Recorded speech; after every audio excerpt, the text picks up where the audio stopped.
एक बार दो आदमी एक मंदिर के पास बैठे गपशप कर रहे थे। वहां अंधेरा छा रहा था और बादल मंडरा रहे थे। थोड़ी देर में वहां एक आदमी आया और वो भी उन दोनों के साथ बैठकर गपशप करने लगा। कुछ देर बाद वो आदमी बोला, उसे बहुत भूख लग रही है। उन दोनों को भी भूख लगने लगी थी। पहला आदमी बोला, मेरे पास 3 रोटी हैं। दूसरा बोला, मेरे पास 5 रोटी हैं। हम तीनों मिल बांट कर खा लेते हैं। उसके बाद सवाल आया कि 8 रोटी 3 आदमियों में कैसे बांट पाएंगे। पहले आदमी ने राय दी कि ऐसा करते हैं कि हर रोटी के 3 टुकड़े करते हैं, अर्थात 8 रोटी के 24 टुकड़े हो जाएंगे और हम तीनों में 8-8 टुकड़े बराबर बराबर बंट जाएंगे।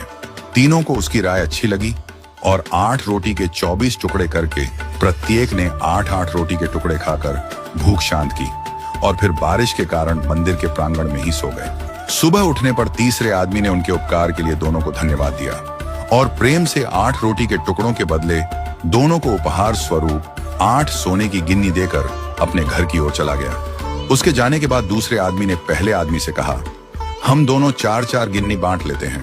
पहला आदमी बोला, नहीं, मेरी 3 रोटी थी और तुम्हारी 5 रोटी थी, अतः मैं 3 गिन्नी लूंगा, तुम्हें 5 गिन्नी रखनी होगी। इस पर दोनों में बहस होने लगी।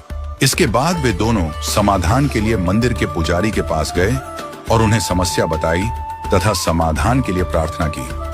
पुजारी भी असमंजस में पड़ गया। दोनों दूसरे को ज्यादा देने के लिए लड़ रहे हैं। पुजारी ने कहा, तुम लोग ये 8 गिन्नियां मेरे पास छोड़ जाओ और मुझे सोचने का समय दो, मैं कल सवेरे जवाब दे पाऊंगा।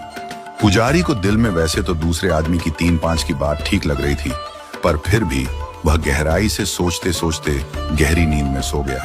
कुछ देर बाद उसके सपने में भगवान प्रकट हुए तो पुजारी ने सब बातें बताई और न्यायिक मार्गदर्शन के लिए प्रार्थना की और बताया कि मेरे ख्याल से 3-5 का बंटवारा ही उचित लगता है।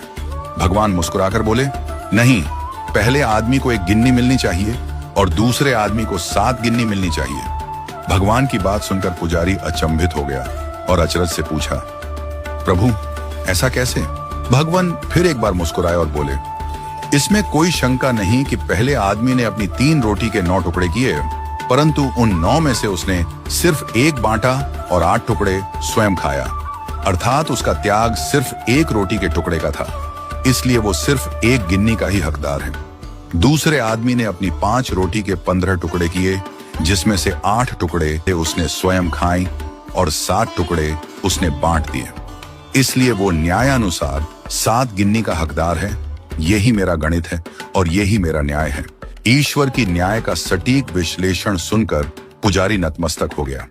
इस कहानी का सार यही